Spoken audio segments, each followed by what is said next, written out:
بسم اللہ الرحمن الرحیم۔ عرب کے کافر بھی اگر ہم قرآن پڑھیں تو اس نتیجے پر پہنچیں گے کہ عرب کے کافر ہم سے پھر بھی اچھے تھے۔ وہ روزی دینے والا اللہ کو مانتے تھے، زندگی اور موت کا مالک بھی اللہ کو مانتے تھے۔ اے نبی آپ ان سے پوچھیں من یخرج الحی من المیت ویخرج المیت من الحی، مردہ سے زندہ کو کون نکالتا ہے، زندہ سے مردہ کو کون نکالتا ہے؟ ان سے پوچھو آسمانوں کو کس نے پیدا کیا بنایا، زمین کس نے بنائی، آسمانوں سے بارش کون برساتا ہے؟ آپ ان سے ایک ایک کر کے سوال پوچھیں۔ من خلق السماوات والارض، آسمانوں کا خالق کون ہے، زمین کا خالق کون ہے؟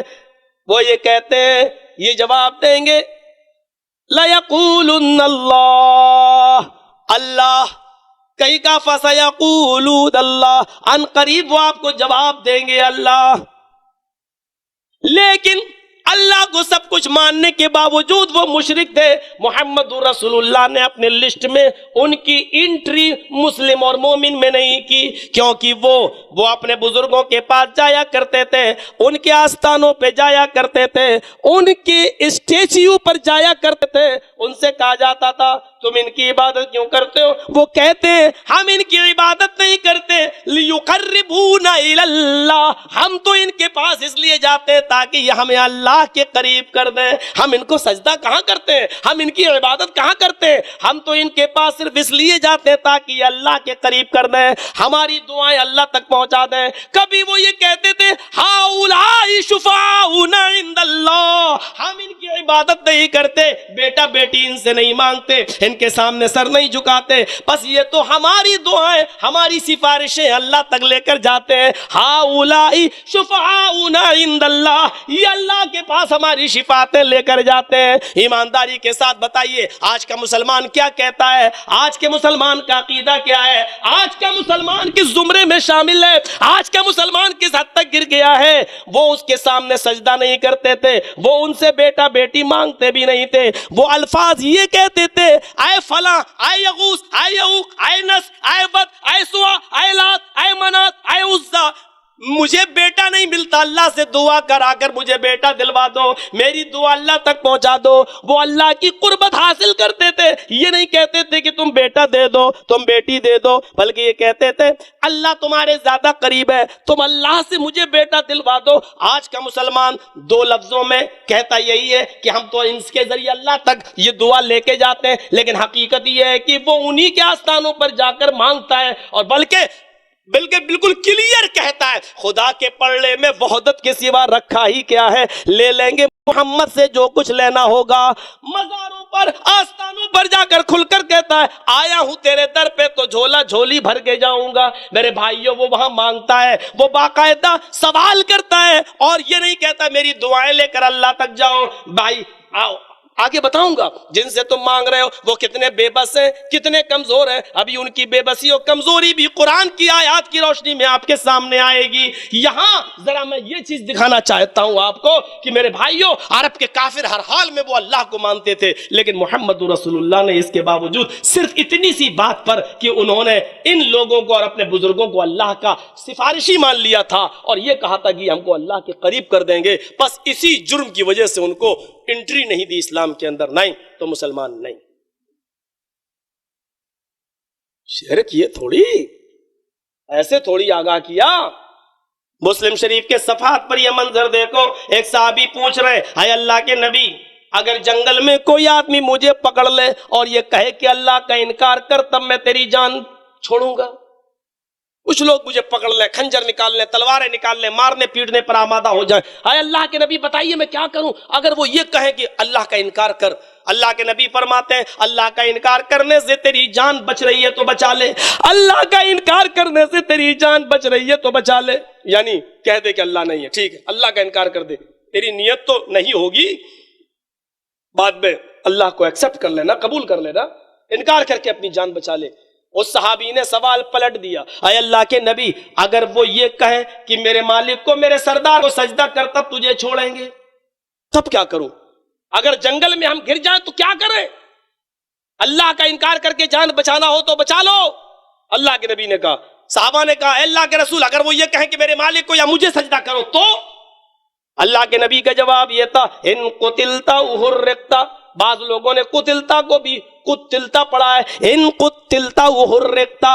آئے میرے دوست, آئے میرے صحابی, اپنے جسم کے ٹکڑے ٹکڑے کرا لینا, اپنے جسم کو بوٹی بوٹی کرا لینا, اپنے جسم کو قیمہ قیمہ کروا لینا, آگ میں وہ جلائیں تو جل جانا, اپنے جسم کو راکھ کر لینا, لیکن کسی غیر کے سامنے سجدہ مت کرنا, اس کے سردار کے سامنے ماتھا مت ٹیکنا, یا اس کے سامنے سر مت جھکانا. میرے بھائیوں, اللہ کا انکار کرنے سے جان بچ رہی ہے تو بچا لو, لیکن اگر کسی کے سامنے سجدہ کر کے جان بچ رہی ہے تو وہاں جان بھی مت بچاؤ, اپنے آپ کو ٹکڑے ٹکڑے کرا لو, بوٹی بوٹی کرا لو, جلایا جائے تو جلا لو. اللہ کو یہ برداشت ہے کہ کوئی بندہ میرا انکار کر دے, لیکن اللہ کو یہ منظور نہیں ہے کہ میرا حق مار کر وہ کسی دوسرے کو دے دے.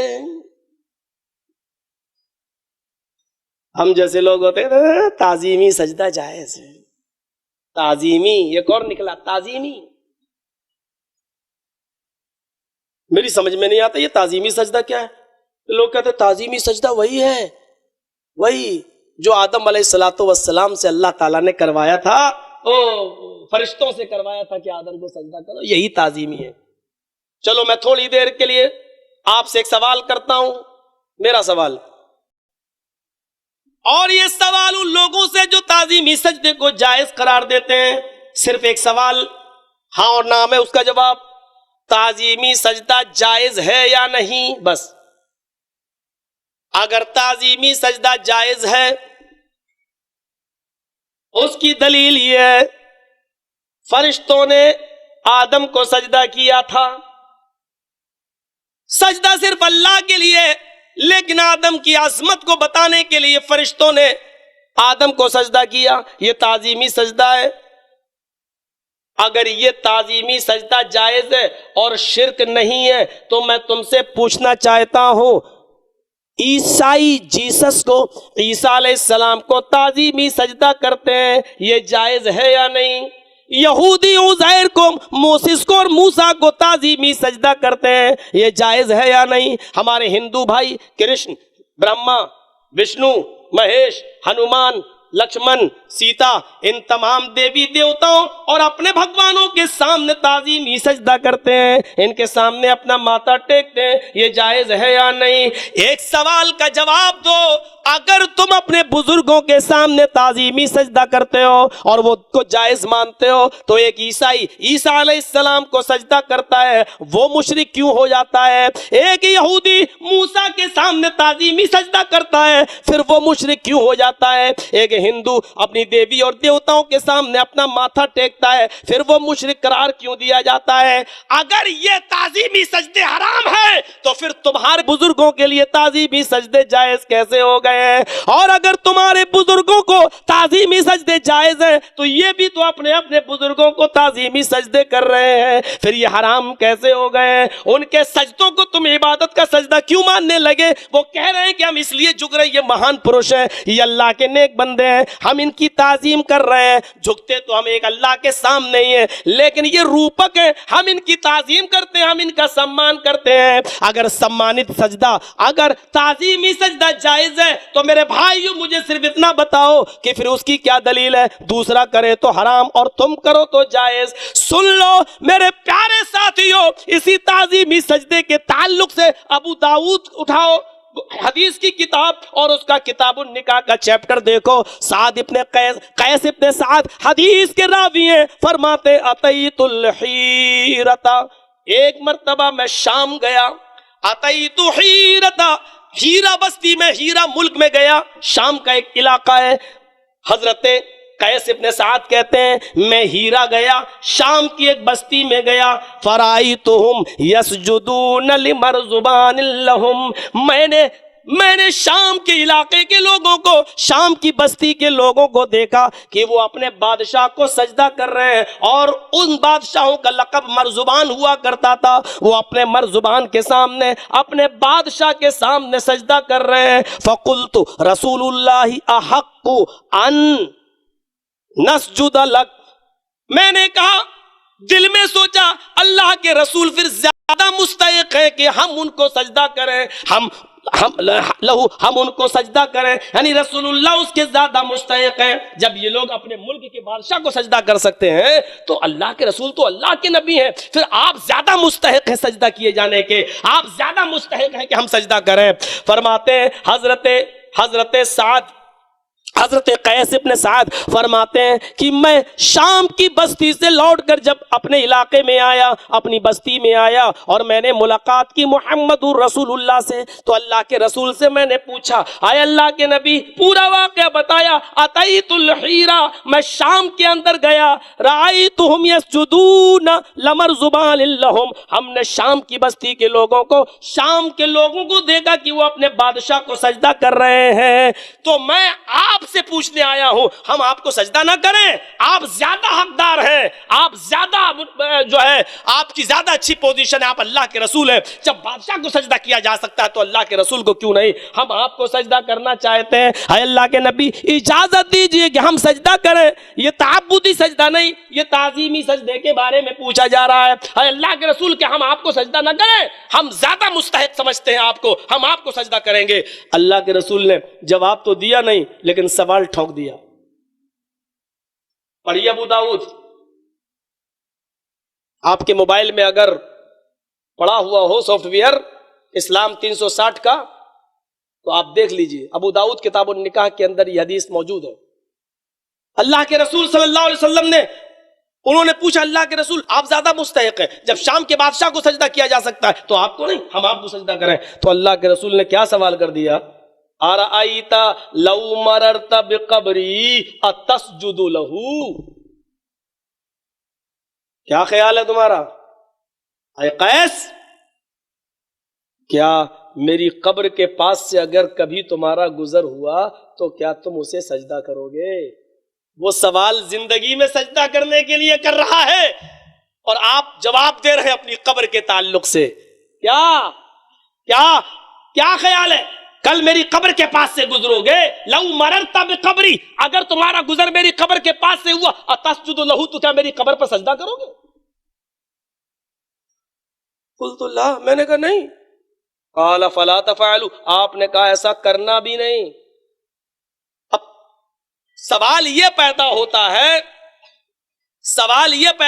ہے کہ اللہ کے رسول صلی اللہ علیہ وسلم سے اس نے سوال یہ کیا تھا کہ اللہ کے رسول میں نے ملک شام کے اندر دیکھا کہ لوگ اپنے بادشاہ کو، مرزبان کو سجدہ کر رہے ہیں، تو کیا ہم آپ کو سجدہ نہ کریں؟ تو اللہ کے رسول کو کہنا چاہیے تھا نہیں یا ہاں، دو جواب، ہاں یا نہیں۔ لیکن آپ نے ہاں اور نہیں میں جواب نہیں دیا، مجھے کرو یا نہ کرو، آپ نے کہا اگر تم میری قبر کے پاس سے گزرو گے تو کیا اس کو سجدہ کرو گے؟ جانتے ہو اس میں کیا پوائنٹ ہے؟ اس میں پوائنٹ یہ ہے کہ ابھی تم زندہ ہو، میرے ساتھی زندہ ہیں، میں بھی زندہ ہوں، باحیات ہوں، ابھی اگر کسی نے مجھے سجدہ کیا تو میں اپنی حیات میں روک دوں گا، منع کر سکتا ہوں، مجھے طاقت ہے، میں روک سکتا ہوں، لیکن اگر کسی نے میرے انتقال کے بعد میری قبر کو سجدہ کیا تو ہم کہاں آئیں گے روکنے کے لیے؟ آپ کو فکر اپنی زندگی کی نہیں ہوئی، اپنے انتقال کے بعد اپنی قبر پہ سجدے کی فکر ہو گئی، تو آپ نے یہ سوچا ابھی تو میں روک دوں گا، ابھی تو میں منع کر دوں گا کیونکہ ان کے درمیان ہوں، لیکن اگر ان لوگوں نے کہیں یہود و نصارہ کی طرح میری قبر پہ سجدہ کرنا شروع کر دیا تو میرا کیا ہوگا؟ آپ نے پوچھا لو مررت بقبری اتسجد لہ، اگر میرا انتقال ہو جائے اور تم میری قبر کے پاس سے گزرو تو کیا سجدہ کرو گے؟ قلت اللہ، میں نے کہا نہیں۔ حضرت قیس کہتے میں نے کہا نہیں۔ اللہ کے رسول نے کہا فلا تفعلوا، ایسا کرنا بھی نہیں۔ جب نبی اکرم نے اپنی زندگی میں اپنی قبر کے سامنے سجدہ کرنے کو منع کر دیا، اور رسول سے زیادہ معزز ہستی کون ہو سکتی ہے؟ جب رسول کی قبر کو تعظیمی سجدہ نہیں کیا جا سکتا ہے، رب کعبہ کی قسم رسول سے ہٹ کر اور رسول سے بڑھ کر کوئی بزرگ نہیں ہے۔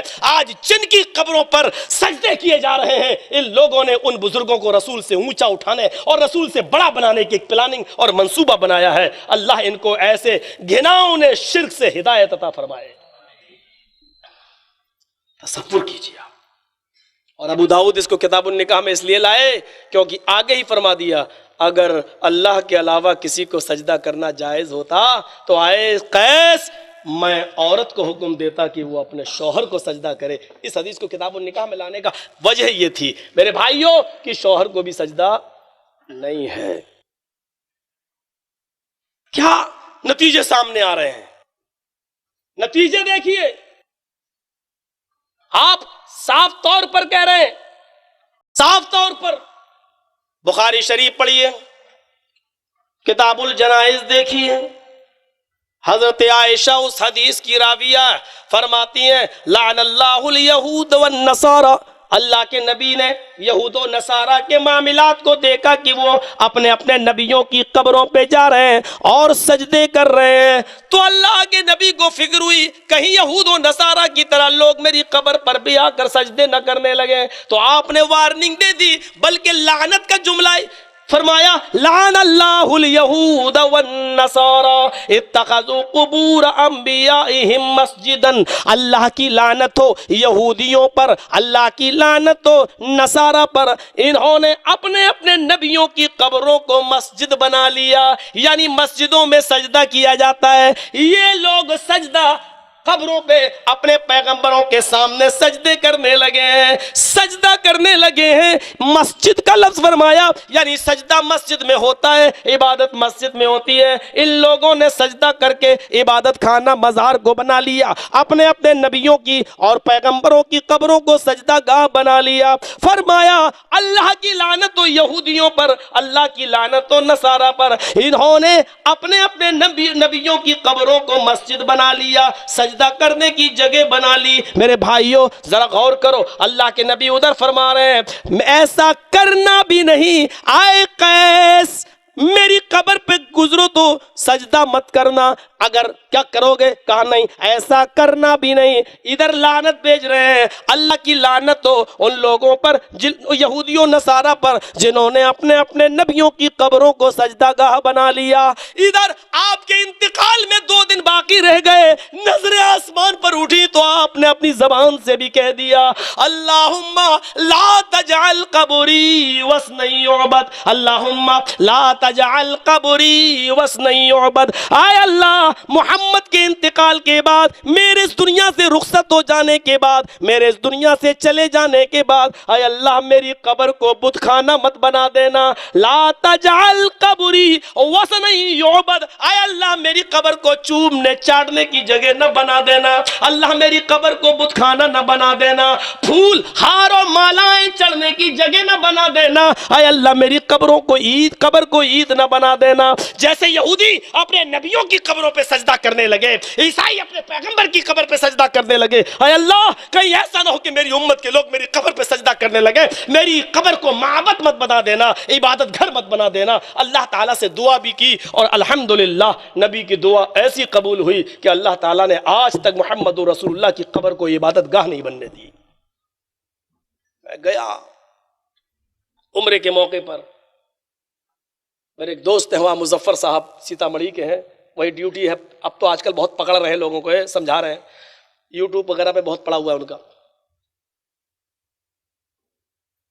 ایک دو کو دیکھا جو بھی جھکنے کی کوشش کرتا ہے نبی کی قبر پر، بیچ سینٹر پہ ڈنڈا مارا جاتا، بالکل بیچ سینٹر. نام میں آ نہیں رہا تھا کہ کیا نام لوں، اس لیے بیچ سینٹر کہہ دیا.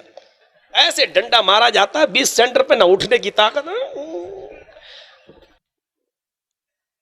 آج تک یہاں جو چاہو کہہ لو، جو چاہو کر لو، آزادی ہے، آزادی. لیکن حقیقت میں توحید سمجھنا ہے تو وہاں سے سمجھو. مکے سے مدینہ، اللہ